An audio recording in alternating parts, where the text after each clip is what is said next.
10th standard का solutions of quadratic equation by completing the square method से हमने किया हुआ है।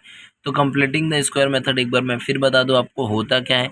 एक्चुअली ये वाला जो इक्वेशंस होते हैं ऐसे फैक्टराइजेशन से सॉल्व नहीं होता है, या फिर कोई कोई होता भी है, तो भी हमें अगर बोला गया है कंप्लीटिंग द स्क्वायर मेथड से सॉल्व करवाना है तो हम कैसे करेंगे।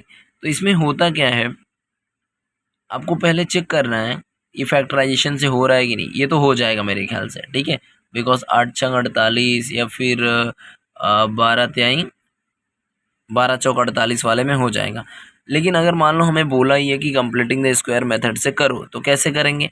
हमेशा याद रखो जो एक्स स्क्वायर का कोफिशिएंट होना चाहिए 1 होना चाहिए, इसके लिए कंडीशन है बस 1 होना चाहिए। इसके बाद क्या करेंगे हम लोग, इसका स्क्वायरिंग का कंप्लीटिंग मतलब कंप्लीट करवाएंगे। कैसे करवाएंगे, एक्स स्क्वायर प्लस 8x कोई कंडीशन बन रही है क्या, देख लो समझ में आ रहा है कि नहीं? तो एक्स स्क्वायर एक्स प्लस कोई ऐसी वैल्यू आए, चलिए देखते हैं थोड़ा आपको और को अच्छे से इजी वे में समझाता हूँ।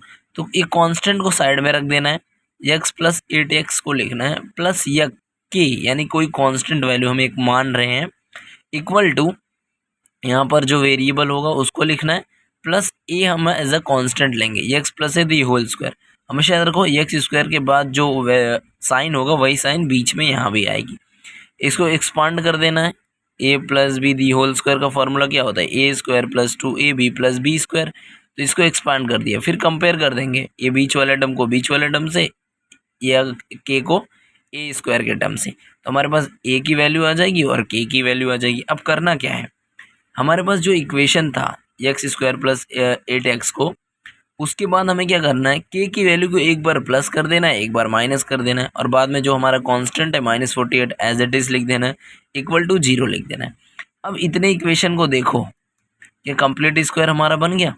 यानी एक फार्मूला बनाना था हमें, X plus 4 the whole square, इसका एक्सपांशन करेंगे क्या होगा, X square plus 2 into 4 X plus 4 का स्क्वायर 16 बराबर है।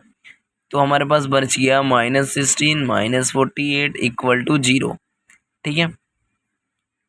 इसको एज इट इज़ लिख देंगे, माइनस माइनस कितना हो जाएगा, ये हो गया हमारा 64, ऐड कर देंगे दोनों को, ठीक है।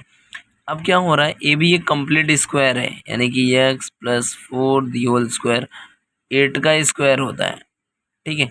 इसको दो तरीके से सॉल्व कर सकते हैं, या तो हम इसमें लगा सकते हैं ए स्क्वायर माइनस बी स्क्वायर का फॉर्मूला, जो कि होता है ए प्लस बी और ए माइनस बी वाला फार्मूला, बराबर है। या फिर दूसरा क्या कर सकते हैं हम लोग, X plus 4 the whole square equal to के ये साइड लेके आएंगे पॉजिटिव हो जाएगा, स्क्वायर स्क्वायर कैंसिल कर देंगे, तो जो हमारे पास एक्स की वैल्यू होगी 4 हो जाएगी। हम क्या करेंगे, पहले हम इसी तरीके से कर लेते हैं, ये वाले कंडीशन से करते हैं, ठीक है, ऐसे नहीं करते क्योंकि अक्सर क्या होगा ये रूट में नहीं है तो थोड़ा प्रॉब्लम हमें दे सकता है, ठीक है। वैसे हम इसकी दो वैल्यू ले सकते हैं, प्लस और माइनस लेके कर सकते थे, लेकिन हम पहले ऐसे चेक कर लेते हैं आ रहा है कि नहीं आ रहा है। तो क्या करेंगे, X plus 4 plus 8 equal to 0, और दूसरी वैल्यू हमारे पास होगी X plus 4 minus 8 equal to 0। हमने एक यहाँ पर नहीं लिखा, एक्स प्लस 4 प्लस 8 ये वैल्यू बन जाएगी, X plus 4 plus 8 equal to 0। तो हमारे पास ऐसी दो वैल्यूज आ गई, ठीक है।